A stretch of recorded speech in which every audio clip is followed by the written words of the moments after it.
اعوذ باللہ من الشیطان الرجیم، بسم اللہ الرحمن الرحیم۔ کلمہ اور اس کی اقسام۔ کلمہ، ہمارے پاس 3 چیزیں آ گئی، یعنی اسم، فعل اور حرف۔ اسم نام کو کہتے ہیں اور فعل کام کو کہتے ہیں، اور حرف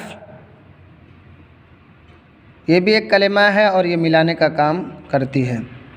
اس مثال میں کوئی اسم ہے اور کوئی حرف ہے اور کوئی فعل ہے۔ آج ہم صرف اسم کے بارے میں بحث کریں گے، یعنی یہ جو اسم ہے، اسم کو پہچاننے کے لیے 4 چیزوں کو جاننا ضروری ہے۔ یعنی پہلی چیز جنس، یعنی مذکر ہے یا مؤنث ہے۔ دوسری چیز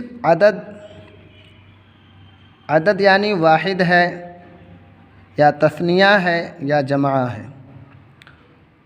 اور تیسری چیز اعراب، یعنی 2 زبر 2 زیر ہے یا 2 پیش ہے، یا زبر زیر پیش، یا گولتا، یا الف مقصورہ، اس چیز کو جاننا ضروری ہے۔